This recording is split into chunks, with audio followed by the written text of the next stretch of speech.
नमस्कार, मैं अभिषेक कुमार बिहार दर्पण 24 से आप लोगों का स्वागत करता हूं। आज जुड़ चुके हैं एक ऐसे महानुभाव जिन्होंने नीतीश कुमार के साथ गुल्ली डंडा तो नहीं खेला, लेकिन शिक्षा ग्रहण की है इन्होंने इसी पटना की धरती पर। N college, science college Patna से, और इंजीनियरिंग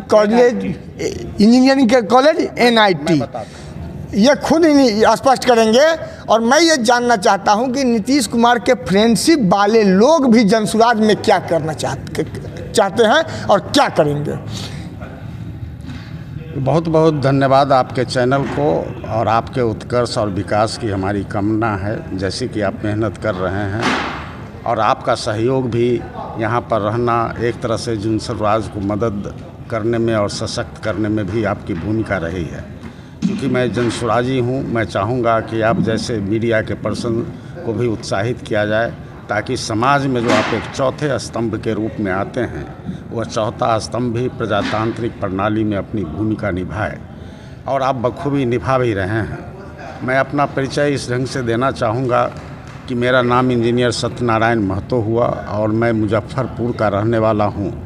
मेरी पढ़ाई लिखाई जो पोस्ट मैट्रिक थी, मैट्रिक के बाद की पढ़ाई साइंस कॉलेज पटना में 1966 से शुरू हुई, और 1966-1967 का जो बैच था साइंस कॉलेज का, उस साइंस कॉलेज में नीतीश कुमार मेरे सहपाठी थे, और सरजू राय जो अभी, ये सारे लोग हम लोगों के सहपाठी थे। उसके बाद ये लोग फिजिक्स से लेकर सरजू राय जी पढ़े, पोस्ट ग्रेजुएशन किया, फिर उन्हें समाज के प्रति जो उनकी प्रतिबद्धता थी, उससे नौकरी नहीं करके वो अपना समाज सेवा में लग गए, और आज वो राजनीति के उत्कर्ष पर हैं। और इतनी उनकी काबिलियत थी जिसके कारण कि उन्होंने झारखंड में उन्होंने इनकम्बेंट चीफ मिनिस्टर जो रघुवर दास जी थे, उनको उन्होंने हराया। और जब अभी जो फ़िलहाल इलेक्शन हुआ है झारखंड में, उसमें चूँकि एकोमोडेट करना था रघुवर दास जी को, फिर से उनके बहू को, तो इन्हें कहा गया कि आप बेस्ट में चले जाइए, और ये बेस्ट में आ गए। और यहाँ पर भी इतनी मजबूती से इनकी भूमिका हुई कि इन्होंने बेस्ट में बन्ना गुप्ता, जो कि बहुत मजबूत कैंडिडेट था झारखंड का, उसको हराया।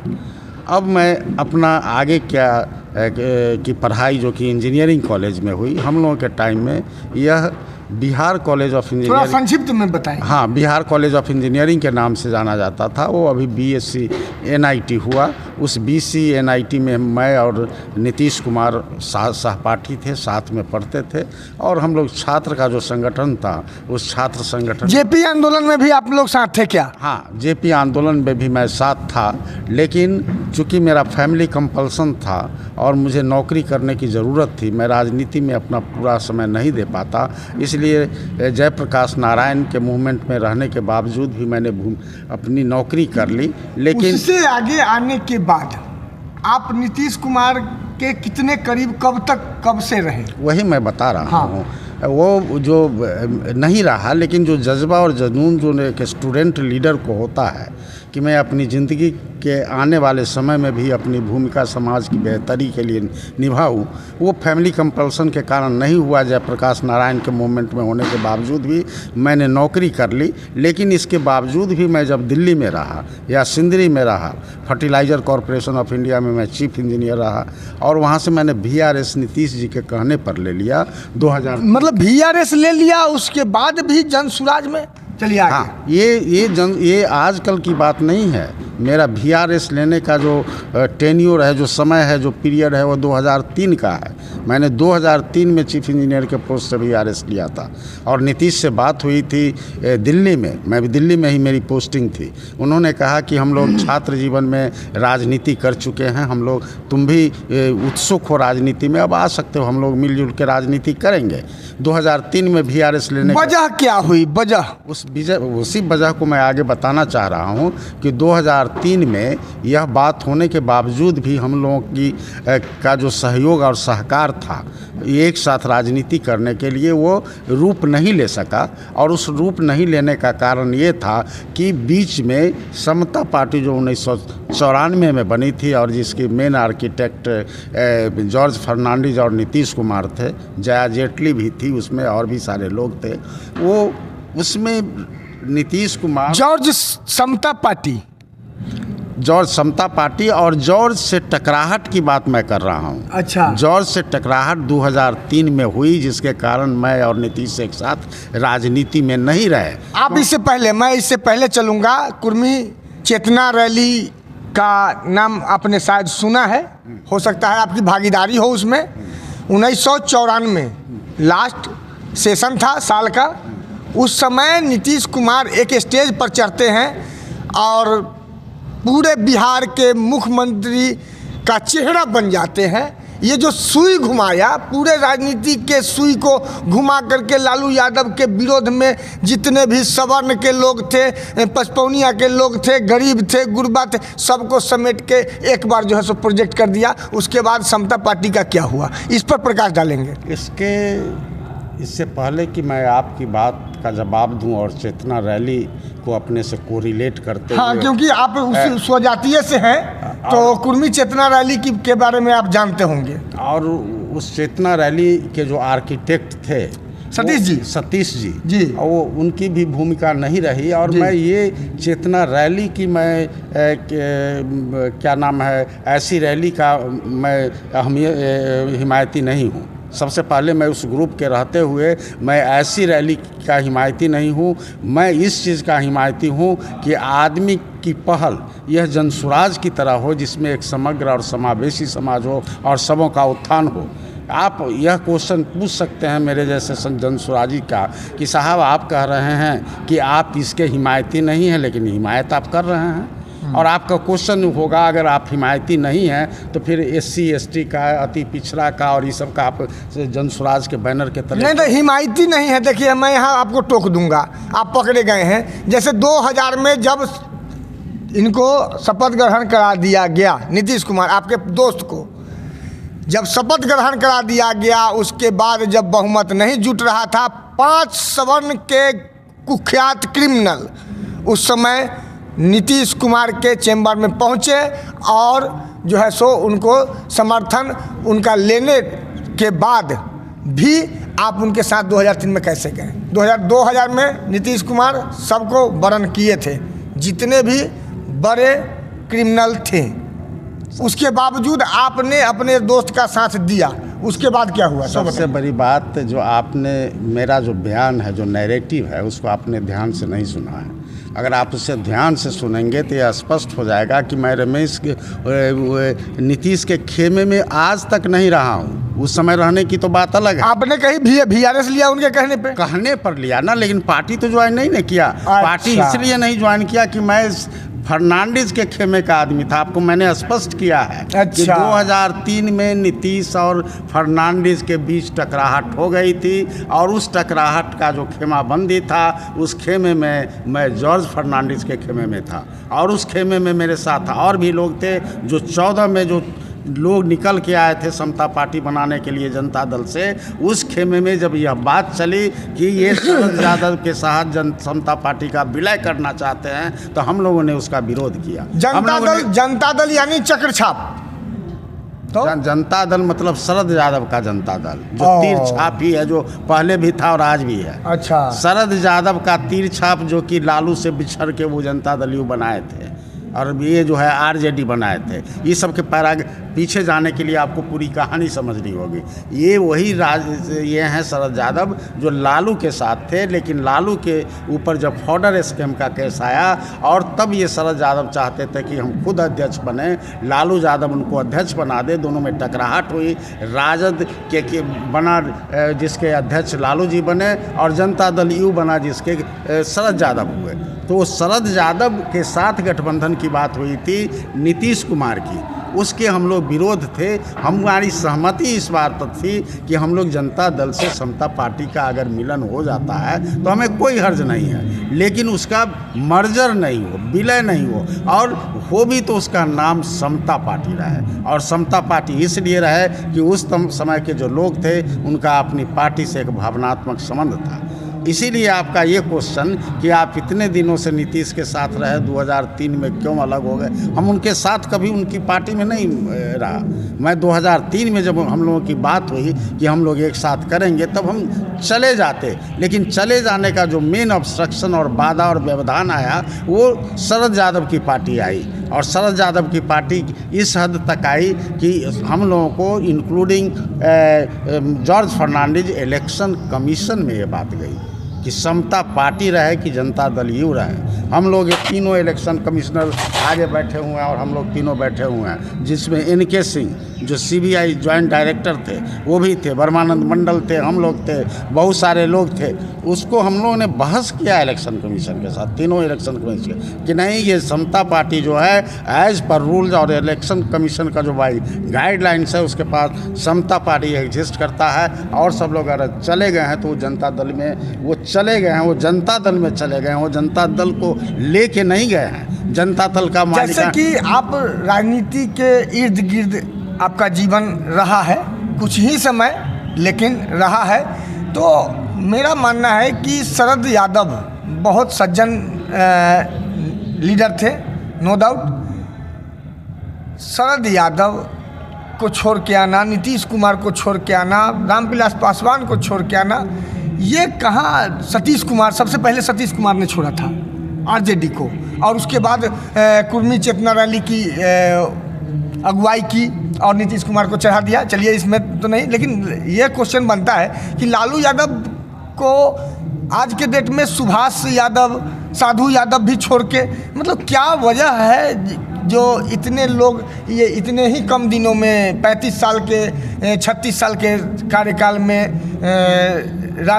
राज को जो दिया इन लोगों ने, क्या वजह रही? मुख्य वजह का वजह बताइए। आपके क्वेश्चन की मैं व्याख्या करूं, रामकृपाल यादव, मतलब यादव परिवार समाज के भी लोग और अदर समाज के भी लोग, जो समाज है ये लोग क्यों चले गए, हाँ, इसकी अगर मैं व्याख्या करूं तो ये अनवरत प्रक्रिया होगी और बहुत टाइम तक और बहुत पन्नों में सामाजिक न्याय की बात कहते हैं लोग लालू यादव के बारे में, बहुत पन्नों में लिखी जाएगी। आपने पूछा कि इन लोगों में क्यों विघटन हुआ, ये लोग क्यों चले गए, इस तरह की स्थिति उस काल में क्यों हुआ, उसका एक लाइन का मेरा आंसर है कि आज की राजनीति है वो सेवा और परमार्थ के लिए नहीं है। आज की राजनीति स्वार्थ पर आधारित है, और जहाँ जिसका स्वार्थ सिद्धता है वो अपना खेमा बदलता है। ये आपके प्रश्न का बहुत संक्षिप्त आंसर है। शरद यादव तो स्वार्थी लोग नहीं थे, नो डाउट। शरद यादव, रामकृपाल यादव एकदम बिल्कुल जैसे दूध में शक्कर घुल जाता है उस टाइप से घुले हुए थे, मैंने देखा है। अगर आप अपनी समझ को मेरी समझ में डाल के उसका उत्तर चाहेंगे तो मैं समझता हूँ कि वो आपको नहीं मिलेगा। आप अभी बोल रहे हैं कि शरद यादव जो है उस तरह के नहीं थे, उनका राजनीतिक जीवन बहुत अच्छा था, वो स्टूडेंट लीडर थे, 1973 में MP बन गए थे जबलपुर, वो सारी कहानी हम लोगों को मालूम है। और जहाँ तक आपका ये कहना है कि आपका बहुत संक्षिप्त कैरियर रहा है राजनीति का, वो नहीं है। मेरा राजनीति का कैरियर 1966 से 1973 में स्टूडेंट लीडर के रूप में रहा, और उसके बाद नौकरी में रहने भी मैं राजनीतिक गलियारे में ही रहता था दिल्ली में, और जहाँ मैं इस चीज़ की तलाश में था कि जब कभी भी मुझे मौका मिलेगा BRS लेने का या रिज़ाइन करके का, मैं रिज़ाइन करके अपने आप को समर्पित करूँगा समाज के लिए। जब तक ये समाज जो स्वार्थ पर आधारित है वो परमार्थ और सेवा पर नहीं निर्धारित होगा, उस तरह की बातें चलती रहेगी जिसकी चर्चा आपने की है। क्यों चले गए, इसका क्या जवाब है? जिसका जहाँ स्वार्थ सिद्ध हुआ, आज कोई भी राजनीति इसलिए नहीं कर रहा है कि उससे समाज को सुधारना है। वो जिस जाति और जिस खेमे से चुन के आता है, जो लोग चुन के आता है, उसको नौकर चाकर बना के और खुद महाराजा बन के बैठ जाता है। आखिर जनता नीतीश कुमार के इतने दिनों के राजनीति के बारे में आप क्या कहिएगा? लालू यादव एक तरफ कहते हैं पेट में दांत है, आज से 5-7 साल पहले। उसके बाद अभी लालू यादव का बयान आया था कि मतलब आंख सेकने वाला, तो ये तो चरित्रहीनता को प्रदर्शित करता है। और नीतीश कुमार जो है सो बहुत दिनों से महिला का वोट सपोर्ट ले भी रहे हैं, उसी वजह से वो मुख्यमंत्री हैं। मैं इसका जवाब बहुत मजबूती से देना चाहूँगा। मैं यही मैं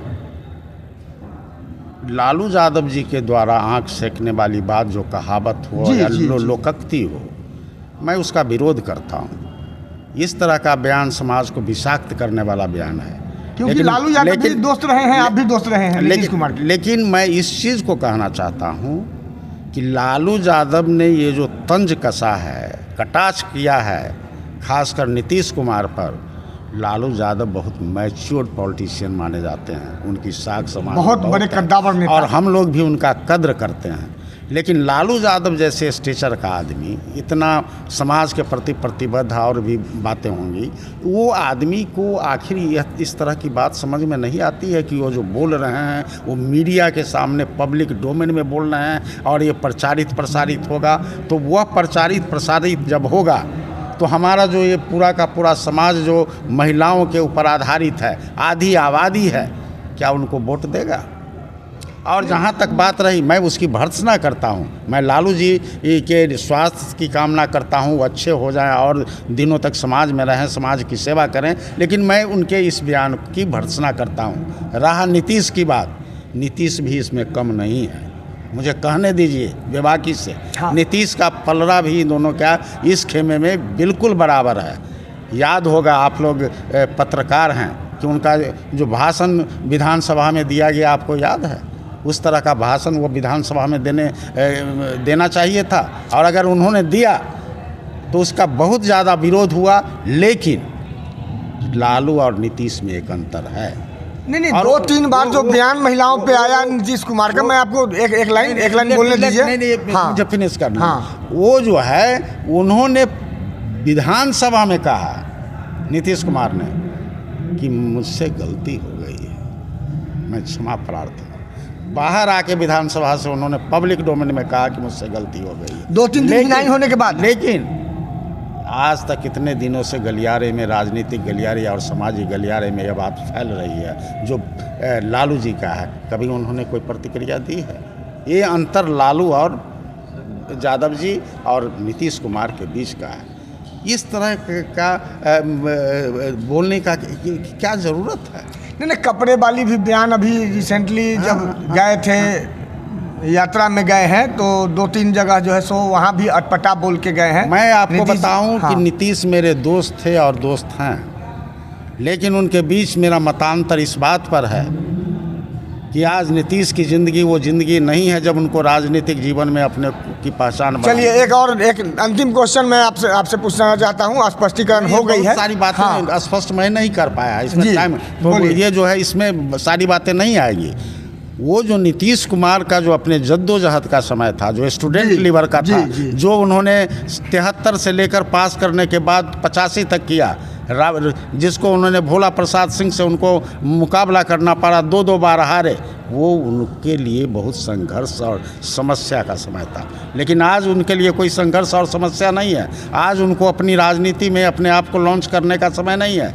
आज वो देश के एस्टेब्लिश्ड राजनेताओं में है, जो कि बिहार के चीफ मिनिस्टर भी इतने दिनों से हैं और केंद्र में भी बड़े बड़े पदों पर रहे हैं। लेकिन आज उनके साथ मेरा विरोध इस बात पर है, साथी होने के पलटू नाम है इसलिए। नो, मैं उनको पलटू नाम नहीं कहूँगा। मैं पलटू नाम, फिर आप इसको अगर कम देर में अगर ख़त्म करना चाहते हैं तो पलटू राम की मैं व्याख्या करूँगा, और मैंने पहले भी किया है कि नीतीश कुमार को अगर पलटू राम कहते हैं तो आपको उस नज़रिए को भी देखना होगा कि नीतीश कुमार जब देखते हैं कि अगर हम केंद्र के साथ अगर हम डबल इंजन की सरकार नहीं बनाते हैं तो हमारा बिहार की जो जनता है उसके दुख दर्द और उसकी प्रगति और समृद्धि में मेरा योगदान कम होगा। इसलिए वो कभी पलट के इधर आ जाते हैं और फिर उधर पलट के क्यों जाते हैं, ये आपका प्रश्न हो सकता है। और उसका जवाब ये है कि ये सोसाइटी इतना कॉम्प्लेक्स है, जो कास्ट ओरिएंटेड है, जो रिलीजन ओरिएंटेड है, इसमें कोई आदमी अपनी मर्यादा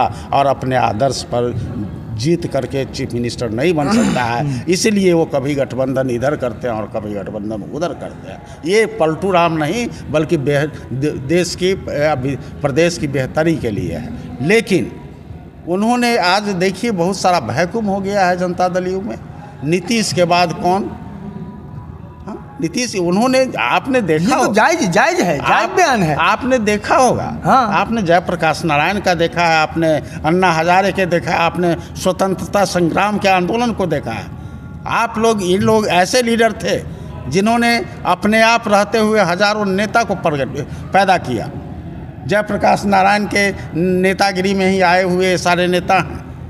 आज स्वतंत्रता संग्राम के आए हुए सारे नेता हैं जिनकी ये चलिए। अन्ना हजारे ने बहुतों को पैदा किया, लेकिन आज का नेता अपने आप को मठाधीश रखना चाहता है, वो किसी को नहीं बनाना चाहता है। अपने बाद अपने संतान को ले आते हैं, प्रोजेक्ट कर देते हैं लोग। कैसा जिन है उनका, कैसा जिन है कि मुख्यमंत्री का बेटा मुख्यमंत्री बन जाता है, और वो इतना इंटेलिजेंट पर्सन। और वो नेता नहीं कहलाता है जिसमें नेता पैदा करने का सामर्थ्य नहीं हो, जो अपने आप को डर से, भय से कि कहीं हमको लीड करके वो न हमारी सत्ता और हमारी बागडोर ले, वो नेता नहीं हो सकता है। नेता की जो सबसे बड़ी पहचान है निर्भीकता है, फियरलेस हो, समाज के प्रति समर्पित हो, तुम्हें कोई नहीं हरा सकता है।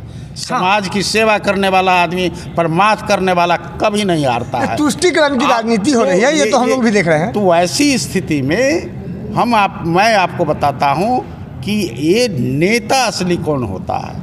ये true leader creates many more leaders. अपने रहते हुए बहुत सारे नेताओं को पैदा करता है, उसे कोई भय नहीं होता है कि मेरी कुर्सी कोई और ले जाएगा, क्योंकि सारे लोग उसके अनुयायी और सच्चे होते हैं, उनके राह पर चलने वाले होते हैं। संघर्ष भी तो संघर्ष करके वो लोग आते हैं। और एक बात ये कि अगर निस्वार्थ भाव से आप सेवा करते हैं तो आप अकेला भी वो काम कर सकते हैं जो बहुत बड़ी भीड़ नहीं कर सकते। एक अंतिम क्वेश्चन हमारे ऑडियंस के तरफ से, और सबसे जायज़ और सबसे सटीक।